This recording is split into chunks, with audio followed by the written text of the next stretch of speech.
Hello and welcome back, Mr. Cotter. You love that. Yes, I do. And welcome to this week's edition of SplitView with Jeremy and not Jeremy. I said my actual name. I've done that in a while. I think you were about to say like Kramer or something. With Kramer and Josh. There you go. And yeah, if you want to go ahead, we were actually going to make a new intro, but we didn't get to it. Yeah. You want to go ahead, Josh, real quick, and explain to the listeners, if you're new to the show, why we're called SplitView. So I'm a bit of a late addition to the show. It was originally Poison and Kramer, so it was a bit of a different dynamic as to why the show was called SplitView.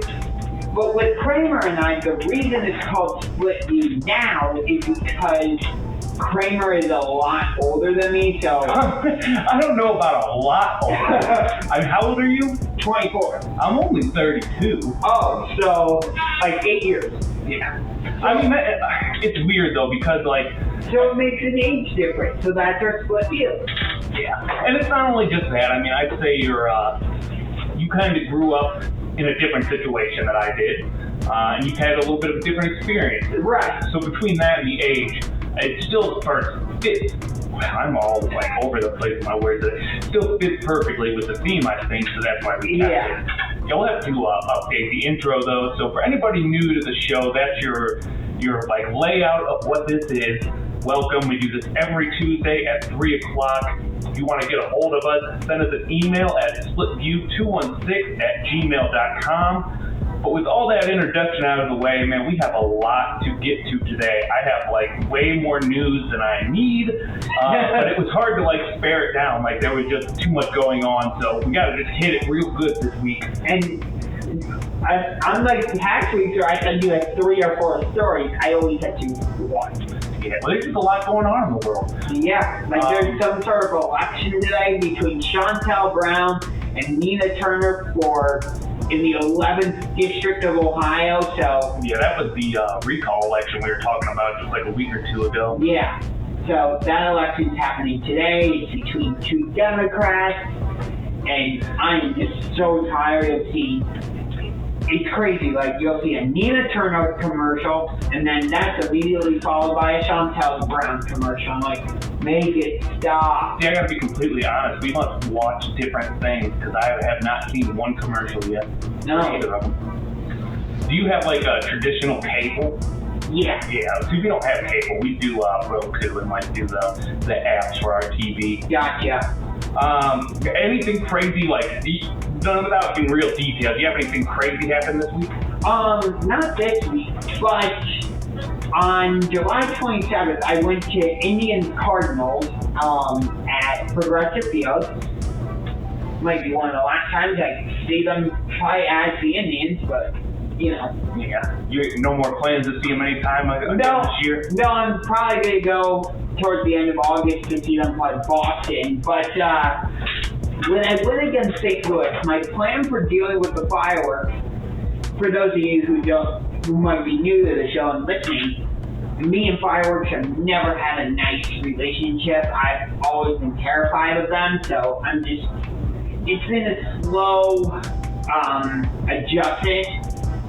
And for me, what I was going to do for that next game was I was going to have one headphone off and keep the other one on, while still having my earbuds in and playing music, so I would keep my feet a little more comfortable.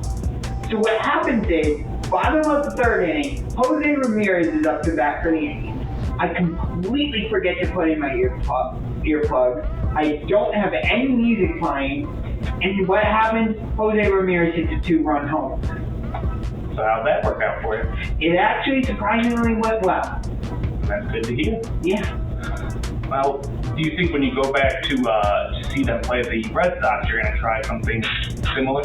So, since that's a 4 o'clock game, I might be willing to try like full exposure, which is like no headphones, no earplugs, no music, that type of stuff.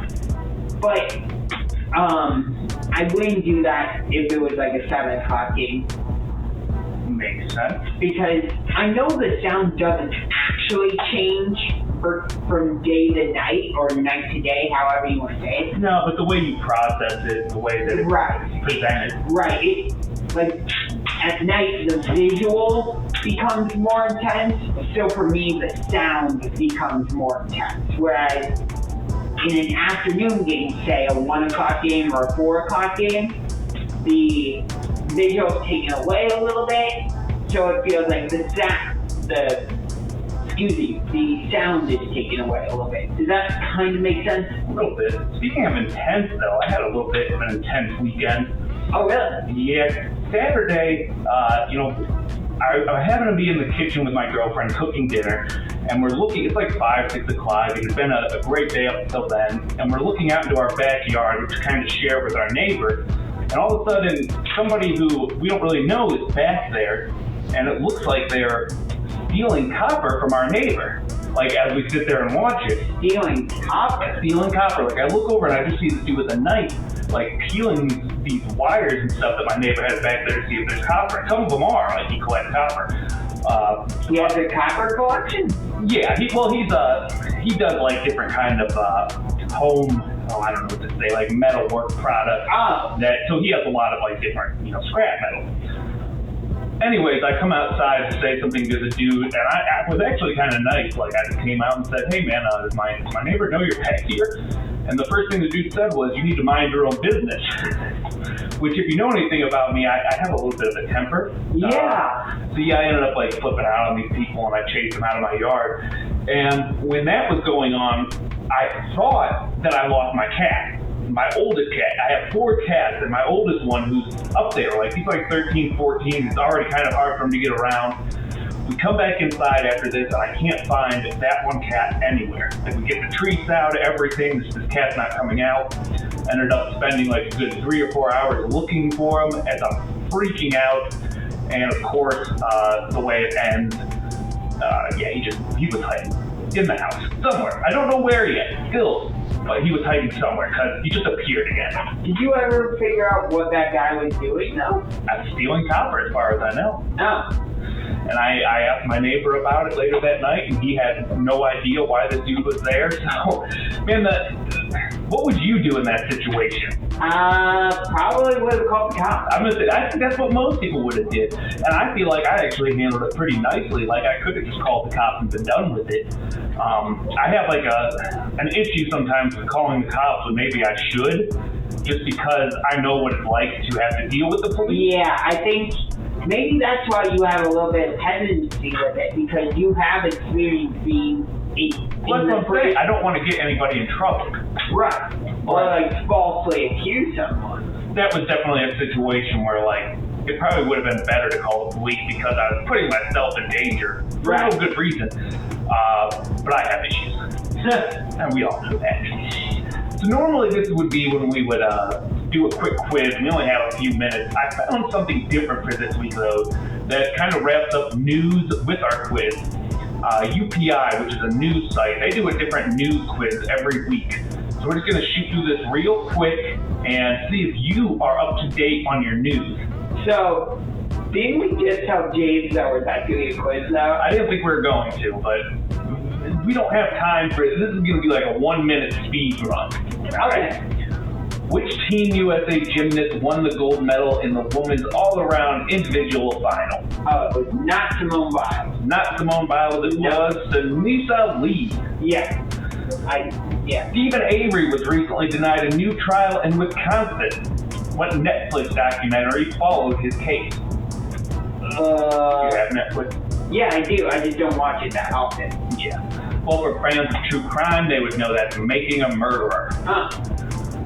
Jake Ellison won a special election runoff in Texas for a U.S. Congress seat. Under which president did he serve as a White House aide?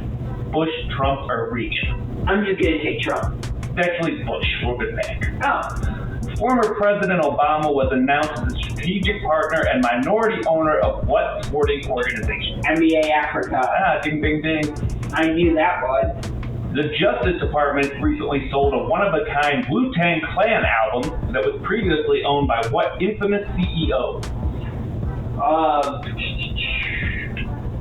Who's a CEO at Amazon? No, it's not. I get where you're going, but no. The guy's name was actually Martin Shkreli, and the only reason you would know that is if you watched the documentary. I forget the name of it, but there's a documentary about him on Netflix, and the story was like he was so rich, he paid for this rap band to make an album just for him. Huh. He wanted them to make a whole album and then not release it, just sell it to him for like $2 million, and they did. Anyways, that's about half of this week's news quiz. That's good enough, because we have a lot to get to. So I'm going to take a quick local music break, and I have a band called Above Timberline doing a song called Obvious Love. It's actually kind of interesting because I have a top 10 list about love I want to get to at some point. But when we come back, it's actually U.S. news. And I have one about a new TikTok craze that might be giving people fat cases of diarrhea. An update on American Pickers, if you're a fan of that show. And last but not least, a LA air traffic controller had to warn fellow pilots that the jetpack guy is back. What? Yep, we got a lot of interesting news. So stick around and we will be right back. Nope.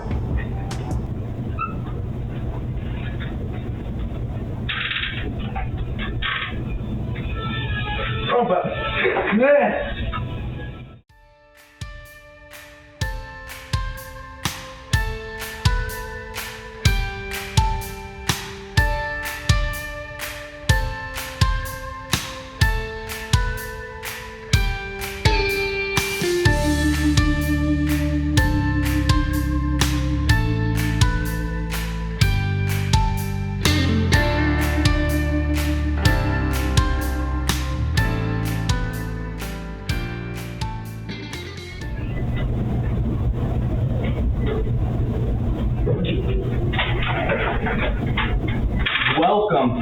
Welcome back, Mr.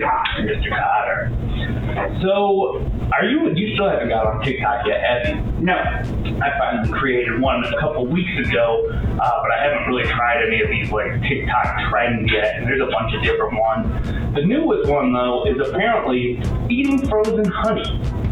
Okay. Yeah, the only problem with this is that experts are saying it could definitely give you diarrhea.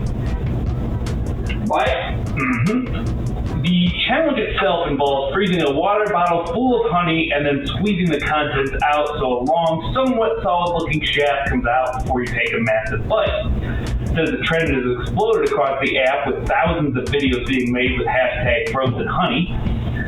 Some people mix their honey with corn syrup to make the honey less dense. Others made their own concoctions. The problem was that about everybody who did it ended up updating that they felt sick a few hours later and were running to the bathroom. Why does it sound like the next integration of the cinnamon challenge? It pretty much is.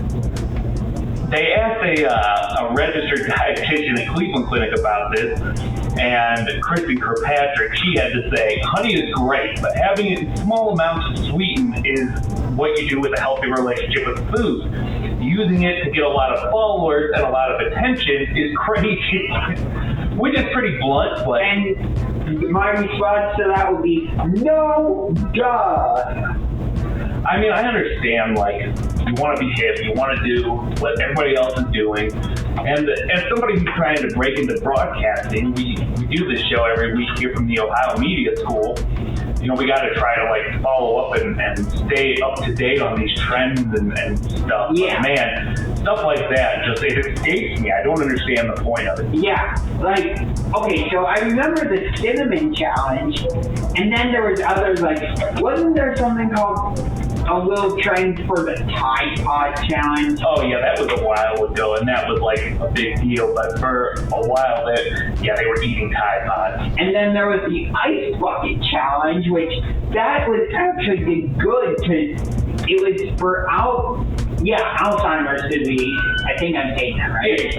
Yeah, so that actually did some good, but like with this frozen honey challenge or the cinnamon challenge, Tide Pod challenge, you're not like donating money to a cause or anything. Oh no, the only point of it is to get more views, and I can pretty much tell you where it came from. Somebody probably was like doing this just for fun and realized, oh, when I do this, it makes me sick. So then they made a challenge out of it, and pretty much, let's see how many other stupid people we can get to do this. Yeah, and apparently a lot. The answer is a lot. And I guess that shouldn't be too surprising, but for some reason I'm still surprised when I see stuff like that. Maybe I should lower my standards Yeah, maybe. for the world. I think we should both lower our standards. Because apparently this is what we're getting. Yeah. Did you ever watch American Pickers? I've watched a few episodes here and there. I don't watch it on a consistent basis, no. Fairly popular show on the History Channel. It's actually kind of become what the History Channel is known for anymore, is reality TV like this. Yeah, the shows I liked more on the History Channel were The Universe. That's a big reason where, part of the reason why I love Outer Stations so much, and Modern Marvels. I watch like those types of shows. I don't really watch American Pickers. I grew up on the History Channel. My dad loved to watch it. And back when I was watching it in like the early 90s, it was still, people used to make fun of it and call it the Nazi documentary channel because that was all it ever was. It was like World War II documentaries or documentaries about, Nazi Germany. Yeah. Because there's a lot of stuff to be taken out of there, so they were riding it heavy. But then they kind of like rebranded and got all these reality shows. And you're right, there are still some cool ones like the Universe ones. Even those like Ancient Aliens, I thought was cool when it first came out, but it's gotten kind of old over the years. Yeah. Like now it's just every show is aliens could have done it, maybe aliens did. Yeah, maybe aliens did that. I mean, maybe aliens did anything and everything, but yeah, it gets kind of old as the idea for a show. But we digress. Going back to American Pickers, it was a show that I kind of enjoyed when it still had Frank and Mike on it, and that's why I was asking you if you could watch the show. You know who these guys are, right? Yes, I do. Well, the story comes from, there was a couple different statements made over the weekend. Frank made a comment on his Instagram pretty much explaining why he left the show, and then more recently, American Pickers star Danielle, the lady from the show, broke her silence. What you were about to say, though? No. Oh, were you a fan of it? Or you said you weren't a fan, but when you did watch this show, was there like maybe one of the two of them you were more a fan of? Frank was the one that had the thick beard, right? Yeah, Frank is the shorter guy. Yeah, and then the taller guy was, what was his name? Oh no, I'm sorry. Or you don't know, man. I'm getting confused. Yeah, the tall guy, Mike Wolf. Okay. And the short, chubby guy. I'm looking at a picture now. It's Frank Fritz. Yeah. Okay. Yep. I would say I was more with Mike, the tall guy. And it was really like, it almost seemed like the show was geared towards him. Yeah. That's what a lot of people would probably say, but I kind of like Mike. Like, he was the lovable loser. He often would have, like, things not work out all that great for him. Yeah. If you kind of root for the underdog, like, if that's what you were into, you're kind of going to like Mike. Yeah. But Danielle Colby, who's been a part of the show, is standing by her pal Mike Wolf. The American Pickers star broke her silence Monday after Frank Fritz revealed his strained relationship with the cast. The 45-year-old shared a candid selfie with Wolf, saying that she is out on the road again with her best friend and big brother, and then she thanked him for the last decade of advocacy towards myself and the show. She says that she's truly saddened for the loss of Frank on the show, and this is where it gets interesting to me. Quote, I'm incredibly sad for his struggles. I personally watched everything over the last decade. I have many thoughts, but won't speak them as they are only my thoughts, not gospel. I wish things could have been different, but we must be held accountable for our action when we cause instability or pain and suffering to others. Frank caused so much pain for himself that it's been hard to watch. I truly hope Frank receives all the help he needs to become well after years of being unwell. It is not my place to speak ill of someone who needs help. I'm sending love to everyone. That's a little strange to me. Yeah. So, do we know if Frank was a drinker or if he was a smoker? And that's exactly what I was wondering, right? Because it sounds like they're talking about like an alcoholic or a drug addict there. Yeah. And the history is that Mike actually has it's a disease, Crohn's disease. You ever heard of that? Yeah, I've heard of Crohn's disease. I'm pretty sure it inhibits your ability to taste food, if I remember correctly. That might be one of the side effects, but the actual disease has to do with like digestion on your food. And it can be pretty rough. Like it's a lifetime disease. There's no cure. So okay, that all makes sense. But like what Danielle's saying there, she's talking about like there's hurt you cause people, there's pain you cause people, you're unwell. If you're saying all that about somebody, I don't think you're talking about their Crohn's disease. No. That sounds more like something pretty personal. Right. Like maybe they were in a relationship at some point? Who knows? Who knows? But yeah. But the other point that Frank eventually made was that, he felt like he was number 2 the entire time. And he said he just left because of his health issues. But when I saw that statement from Danielle, I really started doubting that. Yeah. I guess I'm interested if anybody is fans of the show. Tell me what you think. After I drop the video, we can get the comments down. But let me know what you think about this exit from Wolf and who you're standing with. Oh, so it's not Frank who's leaving. No, Frank is leaving. That's what I'm saying. Are you standing with Frank or Mike, though? Yeah. Last but not least, Jetpack Guy. This was an interesting story from LA over the weekend. An FBI is investigating what one commercial pilot said might have been an airborne person with a jetpack high in the busy skies near LA International Airport. LA Times reported that the Boeing 747 pilot radioed to report a possible jetpack man in sight at around 6:12 p.m. Wednesday. This was actually last week, but still, the pilot spotted an object that might have resembled a jetpack 15 miles east of LAX. Out of abundance of caution, air traffic controllers alerted other pilots in the vicinity. And this is how that conversation sounded. Use caution, the jetpack guy is back, said one air traffic alert. Did you see a UFO? We were looking, but we did not see Iron Man, the pilot responded. What? Isn't it great to know that, like, we're spending millions of dollars in taxes and it's, like, getting sent to bailouts for airplane companies? And yeah. This is what they're talking about. Yeah, I know. Like, hey, instead of like, hey, let's not crash into each other. Did you see that random guy that might have had a jetpack? It is crazy, though, like, to think that somebody just created it. And there's been a lot of, like, garage scientists who can make things like that, but somebody created an actual working jetpack and just flying up around by the plane. Yeah. Maybe not the best idea. No, I don't think so. If you could get your hands on a jetpack, would you try it out? I think so. Yeah, I feel like I would try it out, but I'm not getting as high as the planes are. No. I'm not. I'm crazy, but I'm not that crazy. Yep. We're going to take another quick break, and I got another song to play for you from a local artist called Barbie J, and the song is Charcoal. When we come back, we got another jam-packed segment full of local news. And this time we're going to be talking about Corona-19 here in the States, Corona-19, COVID-19, and where we're at it here in the States. The North Olmsted cop accused of meeting a teen he met on Grindr, an Ohio man who was taped to a airplane flight seat, and we'll explain what happened there, and an emu's on the loose. An emu? An emu is on the loose.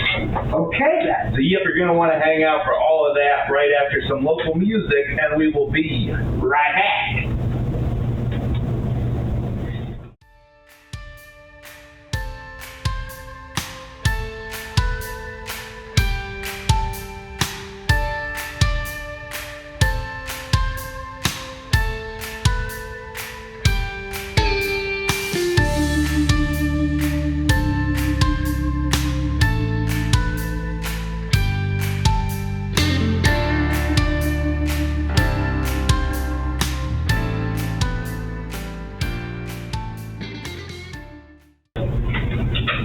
Hello and welcome back, Mr. Connor. Yep.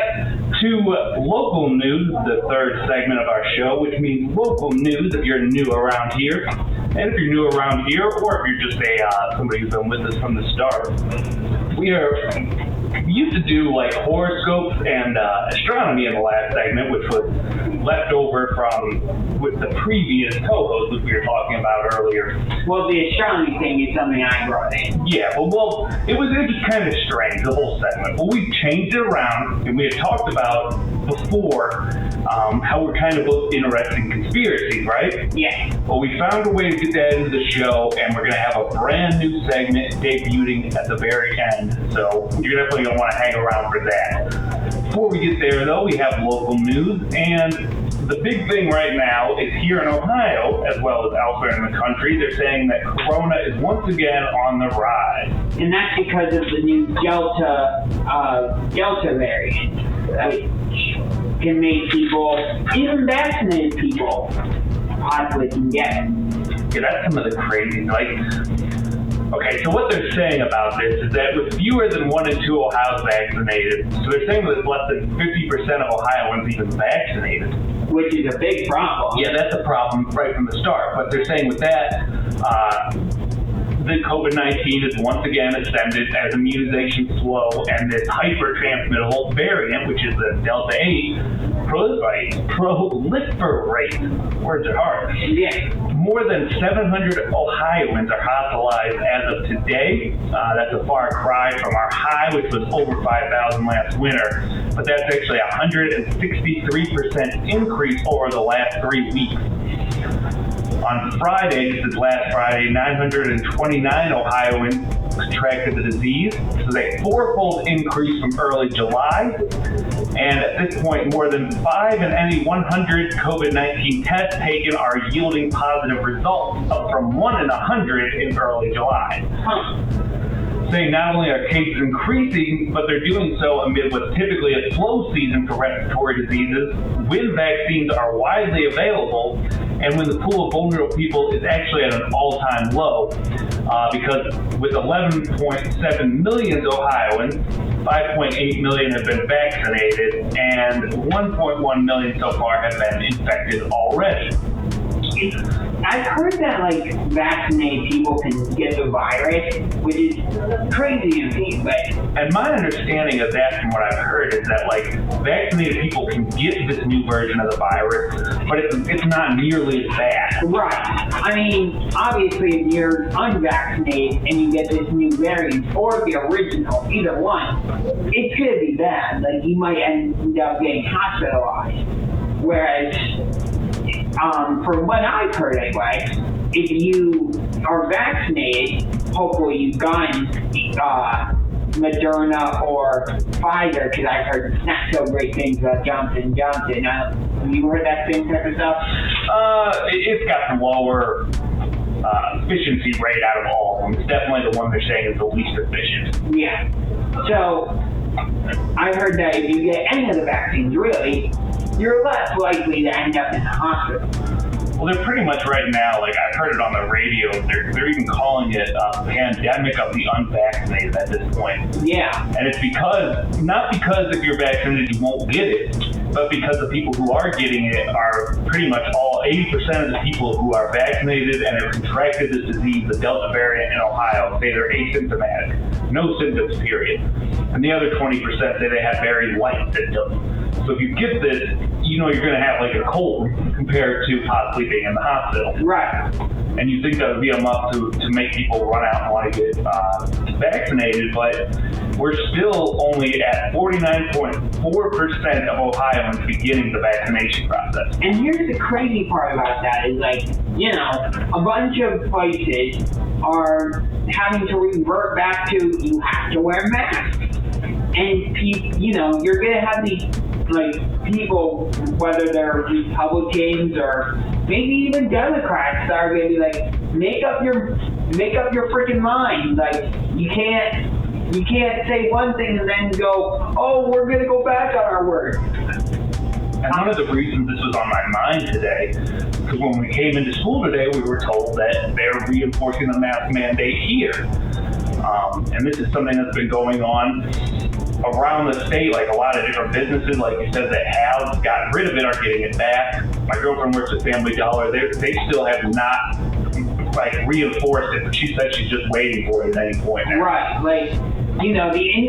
For example, I renewed my season tickets for the Monsters in the proper section that I actually wanted to sit in last year, because what happened with that was COVID came in, completely changed the schedule and who the opponents were going to be for the Monsters, but it was also like they had to rearrange where all of the people were sitting, because you had to do social distancing. So instead of being in the lower bowl, me and my two buddies ended up getting forced into Loudville, which is like at the top of the arena, and we weren't allowed to choose what games we wanted to go to. It was 10 games pretty much right on top of each other. So it drove us a little bit nuts, but this year we were allowed to choose what seats we wanted to be in. I just got the 10-game plan. We're allowed to exchange to whatever games we want. There's a particular game we're going to switch to, but I'm not going to say anymore in case one of my buddies is listening. Now the question is, do changes continue to happen? And Mike DeWine so far has really pushed back against any kind of significant reinforcement of quarantine or anything. So far it looks like no. But the problem is that as of right now, there are only 15 states that have lower vaccination records than us. So Ohio is just not looking too good right now. No. Speaking of not too looking good and making bad decisions, a North Olmsted cop is once again in trouble. Another cop accused of having nude photos of a teen on his phone. Yeah. This has happened like multiple times since we started this show, that we've had a headline almost exactly like this. Right, and you and James had a whole show about like police blotter and stuff. It's just that I don't understand how if you're a cop nowadays, you still think you're going to get away with stuff like this. Right. So I'm looking at the article from Cleveland.com, and it says Nicholas I'm going to try and... Yeah, that's a weird last name. Gorbolja? Yeah, Gorbolja, who's 25, faces 2 counts of illegal use of a minor or impaired person in nudity-oriented material or performance in an indictment handed up July 26 by a grand jury. The charges relate to an incident that happened in April. A 17-year-old student approached the school resource officer to report suspicious online behavior.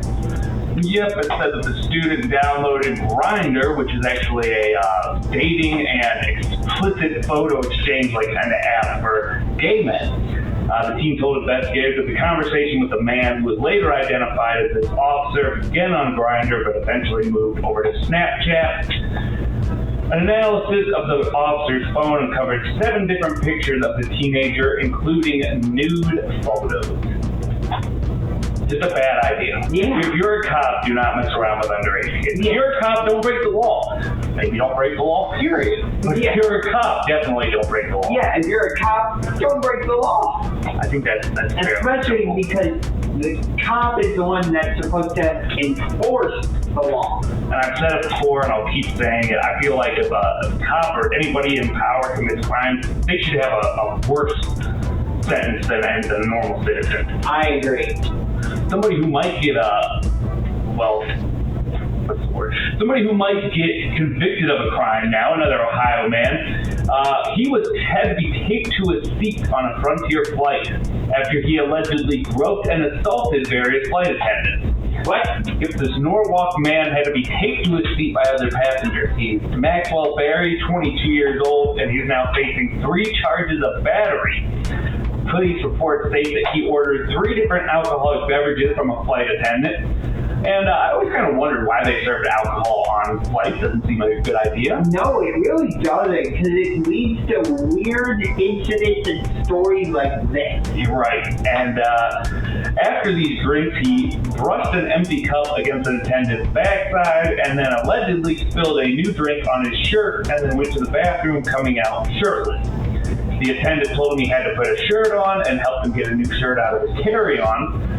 But then reports state the man continued to walk around the plane, wouldn't sit back down, and while he was doing this, he groped a second flight attendant and 2 more flight attendants at the front of the plane before coming back. And at this point, the passengers around him were sick of it, apparently, because they just grabbed him, duct taped him to his chair, and you're beating up your microphone. Yeah, I'm over here smacking my microphone.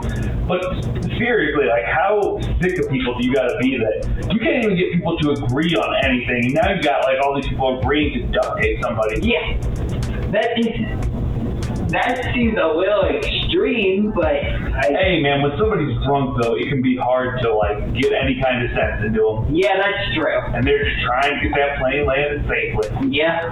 Speaking of safety, be careful if you are out in Pendleton County today. An Ohio animal shelter is warning area residents to be on the lookout for a loose emu who was seen wandering near a busy road. The Pendleton County Animal Shelter said the emu was spotted heading west into the woods at the side of Kentucky Route 22, and authorities were able to get in contact with the flightless bird's owner. Shelter advised members of the public not to capture the emu themselves, but to carefully allow it into their yards if it is spotted wandering along a fence line. Yeah, I don't think I would try to capture it either. No. They are fast. I'm not sure they're mean birds too. Yeah. They spit. The weird thing is that they're birds and yet they don't fly.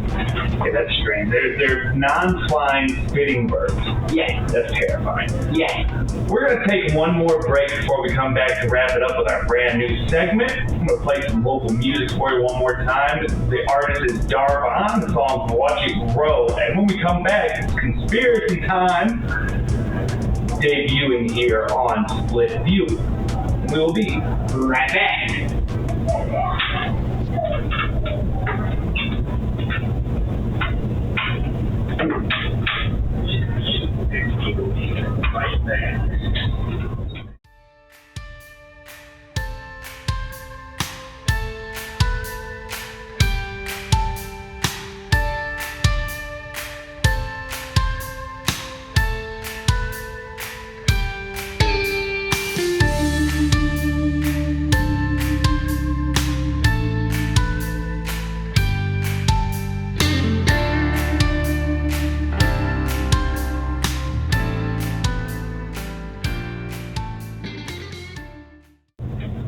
Right back. Welcome back, Mr. Cotter and Josh. Yeah, you're welcome. Yeah. Quick thing, I'm looking at Cleveland.com, a Facebook post from them about an hour ago, and it says, over an hour before the Browns' first padded practice of training camp, the fans were lined up outside the team's facility in Berea. I'm not surprised. I actually used to work right across the street from there. I was a maintenance man for a couple of years, and one of the apartments was right across the street. Yeah. It's always filled up, man. They love that place. They're doing a orange and brown, practice scrimmage type thing at First Energy Stadium. Yeah, the orange and brown. They do that every year. Yeah, I'm debating whether or not to go. Because I went last year, but that was when all the COVID restrictions were happening and all that, so. No, I'm definitely excited. Yeah. On a whole different note, though. I just wanted to throw that little tidbit in. Yeah. Well, welcome back to Split View. This is our last segment of the day, and normally this is when we get into horoscopes and astronomy and astrology. Instead, we've decided to switch this out into a conspiracy theory kind of discussion. Have we come up with a name for it? I have not. We're going to have to think about that one. Yeah. Maybe come up with a little theme song even. But yeah. In the meantime, I figured for the very first edition, we talk about one that's kind of ubiquitous. Everybody knows it. And that's the JFK assassination conspiracy theory. Yes. And we came up with this conspiracy to be the first one as we've talked about it a little bit in various episodes in the past. I feel like this is one that just anybody who's into conspiracy theories, this is usually the first one they found out about. Yeah. Well, for me, the first one I found out about was the moon landing, but this was close behind. It's one of those two. It's always one of those two. Yeah. So the assassination of JFK took place on November 22nd, 1963, as he rode in a motorcade in Dallas, Texas. Yep. 35th President of the United States was riding in an open-air car. The accused killer was Lee Harvey Oswald, a former U.S. Marine who had embraced Marxism and at one point defected to the Soviet Union. And he shot him, supposedly, the official story is that Oswald shot him from the book depository that was across the street from an area where the motorcade passed by. But that's not what most people believe at this point. Another point of contention is that Oswald himself, the supposed shooter, never stood trial for murder because while being transferred after being taken into custody, he was shot and killed. You know who did that? Oh. Jack Ruby. Yeah, Jack Ruby, that's it. Yeah, and he had a lot of ties to the mob himself. And he was a former Dallas nightclub owner, and right from the beginning, there were people freaking out with different theories about this. So some years down the road into the 70s, they come up with this government commission called the Warren Commission. Right. The whole idea of the Warren Commission, ran by a Supreme Court judge named Earl Warren, was to figure out what happened, to figure out if any of these conspiracy theories were true. They spent a good month on it and took all kinds of testimony, had all kinds of people in and out of Congress, and eventually came out with a report that said, no, nothing's fishy. See, I can already poke holes. I feel like you can already poke holes in that because, you don't have the key members. You don't have, obviously you don't have JFK because he was the one assassinated. But you don't have Lee Harvey Oswald because he was killed by Jack Ruby. So how are you going to really get the truth? Well, there's a lot who have questioned the findings since then, and since people began questioning these theories, alternative theories began to rise and continue to rise through books, documentaries, and now even websites that continue to thrive well into 2021. People are still interested in this. Yeah. I mean, one of the conspiracies I've heard is that instead of it being one shot, that there were, have you heard this one, that there were two shots? Yeah, there's an idea of somebody shooting what's called the grassy knoll theory, because the way the shots were patterned and figured out, it was like one had come from up in the book depository and one had come from the grass right across from the car, over in what they call the grassy knoll. And right. I've actually been to Dallas and I've seen where I'd love to go there. The assassination was happened. Alley Plaza. Yeah, there's an X where right outside the JFK Museum where the assassination took place. And also a lot of conspiracies, this is what they call a rabbit hole conspiracy, because the more you dig into it, you just find more and more and more. There's all these little weird tidbits. One thing I just recently found out was that just a week before this, there was a phone call made to the FBI where a lady told them that the president was going to be shot this day at this time on this place, and they never took it seriously. Wow. And just different things like that. But Cuba's actually central to a number of these conspiracies. One theory has been that the Cuban government was responsible and gathered steam after the Senate Select Committee revealed that the CIA had made several attempts to assassinate Cuban leader Castro. Denying the allegation, Castro said that the action would have posed too great of a retaliation, and that he never would have done that because he would know that America would just bomb him back in the last century. Yeah. And this was Fidel Castro, correct? Yes, Fidel Castro. And in the 60s and the 50s, through the 60s, Kennedy was, there were multiple times, the Bay of Pig invasions and other times, where he was trying to get Fidel Castro assassinated because we didn't want to give up Cuba. No. And another reason Cuba's on the margins of theories is that there's kind of this weird thing between organized crime, Cuba, and Miami going on through all this. Jack Ruby was actually known to be a Miami area mobster. He wasn't in the mob, but he was friends with mobsters. Okay. The more you dig into this, it just gets weirder and weirder. Yeah, conspiracy theories always seem to do that, where it's you think you figured it out, and then you turn left, and it's there's a fork in the road.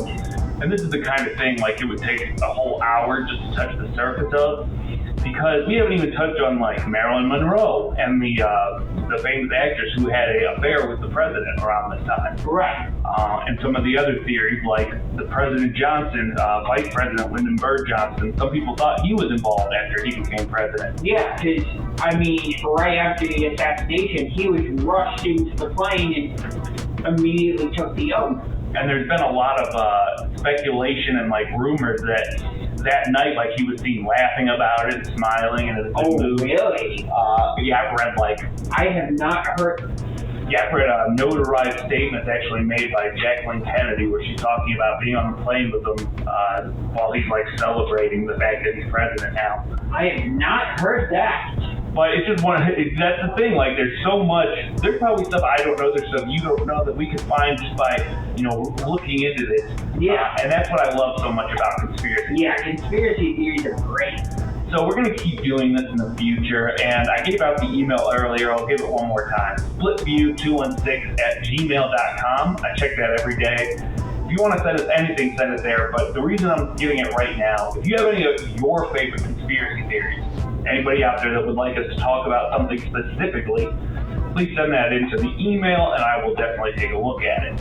We are definitely going to be talking about the moon landing.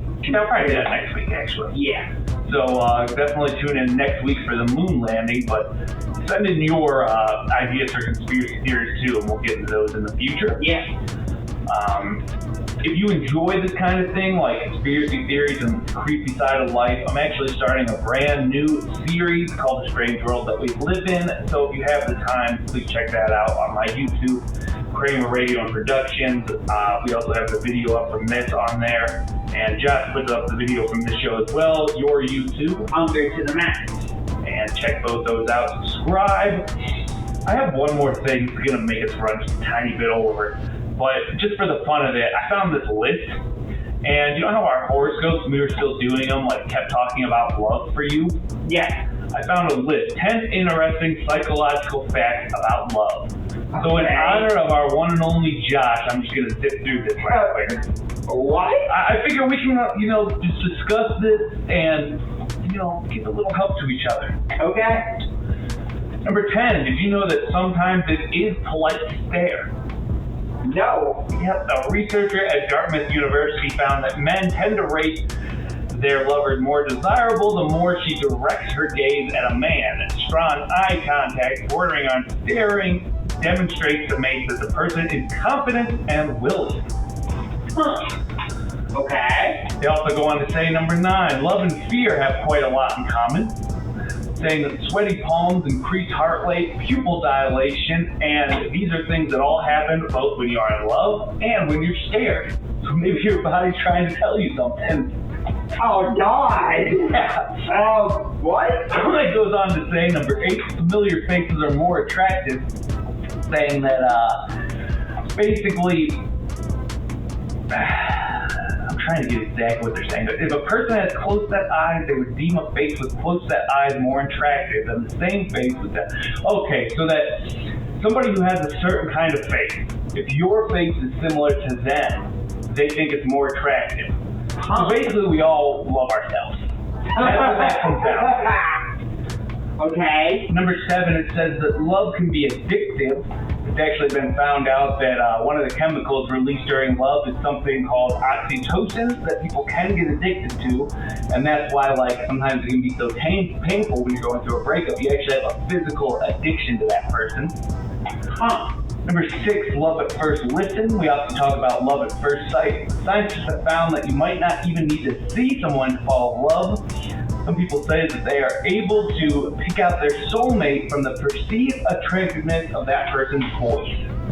That's an interesting one. Do you think you could do that? Maybe. You could, if we had a dating game and there was 3 different women and all you got was their voice, you'd feel confident picking out? I don't know. I don't know either. I'm curious. I would love to try that. Number 5, they go on to say that, quote, it is a thing, saying that researchers at the U of Pennsylvania have found that even though a person might claim to be looking for certain things in a dating situation, they tend to ignore those things and evaluate a potential partner almost immediately upon meeting looking for that certain, quote, it factor, regardless of what their supposed preferences are. So what that's basically saying is that it comes down to like that first impression. Huh. Okay. Number 4, blushing is considered attractive, and you can't stop it from happening anyway. It goes on to say that during studies they found out that most females actually prefer their mates with red faces. And I think this is good for both of us, because both you and I blush. I've never noticed if I blush, but It's not like real bad, just a little bit of red creeping up in the cheeks, but I think like most of us, most of us have it. It says that a broken heart, number 3, a broken heart will actually hurt. And that goes back to the oxytocin thing I was talking about. But if you ever go through a bad breakup and it feels like your heart actually hurts, because it does. Thought this was interesting. Number 2, love can help you get better grades. It says that falling in love can help calm the body and has been found to increase levels of nerve growth. And it also says that this can help when it goes to class and studying, and has been shown to improve college students' grades. So maybe that's why you're doing so well at Yeah, let's go point that out. And last but not least, before we get on out of here, the most important one to remember, love will literally make you crazy. It says when you fall in love, you trigger a number of chemical reactions in your body, and the serotonin levels in your brain drop, which leads to obsessive behavior. Low levels of serotonin is also common in those with OCD, something I'm actually diagnosed with. But it says that all of this pretty much translates to us being crazy. Oh. So, well, I've already said that I'm crazy, so I just thought that was interesting. I wanted to end the show off with it. That is it for this week, and we will be back next Tuesday to do the same thing here at 3 o'clock at Ohio Media School on the Be On Air News Network, quite specifically, North Coast Underground. yes. See ya. You got anything else before we head out? Am I missing anything? Tune in for the show tomorrow from 2 o'clock to 4 o'clock on All Sports Cleveland. So what's the catch? All right, and definitely subscribe to both our YouTubes in the meantime, and we will see you next week. Now, See ya. see ya! Buen día.